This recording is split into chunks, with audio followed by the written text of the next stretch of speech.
Chers internautes, bonjour. Dans une ambiance de solidarité, les Rotary Club de Cotonou, Locomotive, Conry, Air-Vive, Codomain et leurs partenaires Rotarat ont tenu une rencontre conjointe axée sur la lutte contre la poliomyélite, marquée par l'échange, la sensibilisation et l'engagement renouvelé.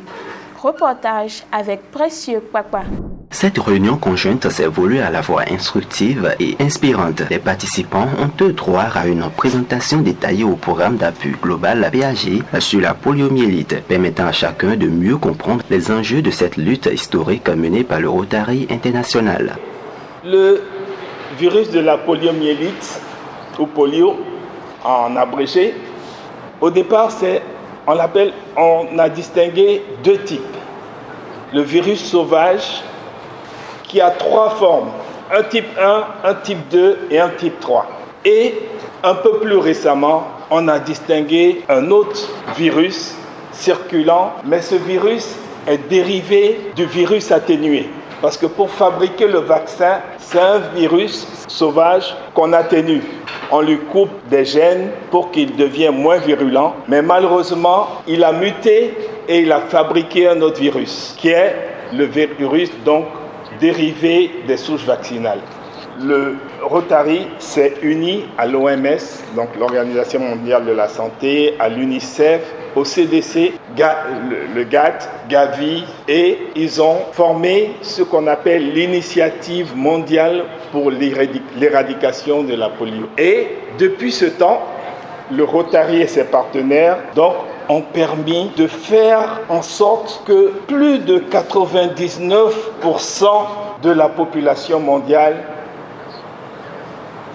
est exempte de la polio. À travers des échanges interactifs et des témoignages, les membres ont redécouvert les actions menées pour éradiquer définitivement la polio ainsi que les défis encore présents dans certaines régions du monde. L'atmosphère était celle d'un véritable renforcement de liens entre clubs unis autour d'une même cause, la santé publique et la protection des générations futures.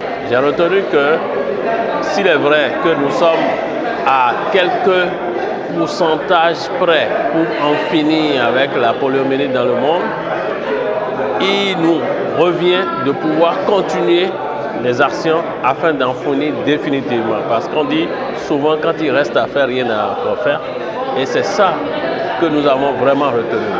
Il est important également de pouvoir sensibiliser les uns les autres, surtout les parents, afin que cette maladie soit éradiquée définitivement dans le monde. En cette journée du 24 octobre, nous célébrons la lutte contre la polio. Une maladie avec laquelle le Rotary se bat depuis tellement d'années. Et aujourd'hui, nous avons décidé de nous unir. Comme le dit le mandat cette année, unissons-nous pour faire le bien. Nous sommes donc unis à plusieurs clubs pour lutter ensemble contre cette maladie. Nous sommes à ça de l'éradiquer. Nous sommes à 99,9%. Et nous continuons à nous battre pour atteindre les 100%. Pour cela, bien sûr, il nous faut des fonds. Alors nous demandons à chacun de souscrire tant qu'il peut pour que cette maladie soit complètement éradiquée. Cette rencontre a également permis de rappeler le rôle essentiel des Rotariens dans la sensibilisation communautaire, la vaccination et la mobilisation de ressources. Un engagement qui, depuis des années, continue de sauver des vies et de transformer des communautés entières. Je pense qu'au-delà du Rotary, tout citoyen doit en faire son bâton de pèlerin pour pouvoir sensibiliser et implémenter les actions afin que nous puissions vraiment conjuguer à l'infini cette maladie. De la sensibilisation à l'action, cette rencontre conjointe marque une étape supplémentaire dans la lutte contre la poliomyélite au Bénin. À travers l'engagement collectif des clubs Rotary et Rotarat, c'est un message fort qui se fait entendre. Le combat continue jusqu'à l'éradication totale de la polio. Vidéo Leader. Numérisé. Si vous aimez les contenus que nous publions, abonnez-vous à notre chaîne en cliquant ici, puis activez la cloche de notification. N'oubliez pas de les liker. À bientôt!